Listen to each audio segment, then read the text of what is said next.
দেখেন, এটি হলো আবরাকাডাবরা ভ্যারাইটি গোলাপ ফুল। ফুলটা দেখতে বেশ সুন্দর হয়েছে।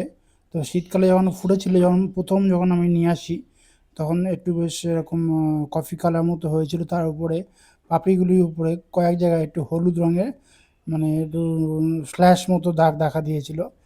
তো এই ভ্যারাইটি গাছ আমার কাছে দুটো আছে, একটি সাদা এবং একটি এরকম ইয়েলো। দেখেন, এটাও কিন্তু অরেঞ্জ কালারের গোলাপ ফুল। পাশেই দেখুন আরেকটাও, এটা আরেকটা কালারের গোলাপ ফুল। তো দেখতে কিন্তু বেশ ভালোই লাগছে, ফুলের রাজা বলা হয় গোলাপ ফুল গাছকে। তো যখন আপনার নার্সারি থেকে গাছগুলিকে নিয়ে আসবেন, নিয়ে এসে 2 সপ্তাহ মতো আপনাদের বাড়ির ওয়েদারের সঙ্গে খাপ খাইয়ে নিতে দেবেন, তারপরে কিন্তু হালকা বেলে দোআঁশ মাটি তৈরি করে ঠিক এইভাবে আপনারা বসাবেন। সেভাবে কিন্তু গাছটিকে বসালে হবে না। আপনারা অনেকে যে ভুল কাজটা করেন সেটা হলো, পুরো একদম গ্রাফটিং পোর্শন পর্যন্ত পুরো একদম সম্পূর্ণ মাটির নিচে বসিয়ে দেন। দিয়ে আপনারা যেভাবে খাবার দেয়, জল দেয়, সেভাবে আপনারা দিয়ে দেন। দিয়ে এর জন্যই কিন্তু আপনারা গাছগুলিকে মেরে ফেলেন।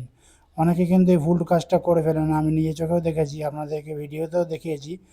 তো এই ভুল কাজটা করবেন না। গ্রাফটিং পোর্শনটার নিচে মোটামুটি 3 থেকে 4 ইঞ্চি খালি রেখে তার উপর পোর্শনটা থেকে আপনারা বসাবেন।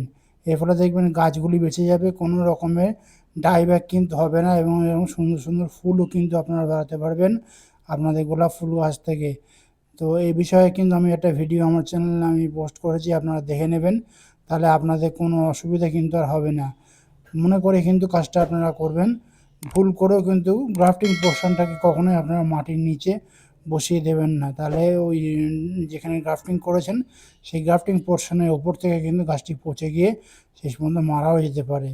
এই ভুল কাজটা আপনারা করবেন না। দেখেন, এখানে আমি দেখাচ্ছি, আপনারা দেখেছেন, এরকম ভালো গোলাপ গাছ তাহলে করতে পারবেন।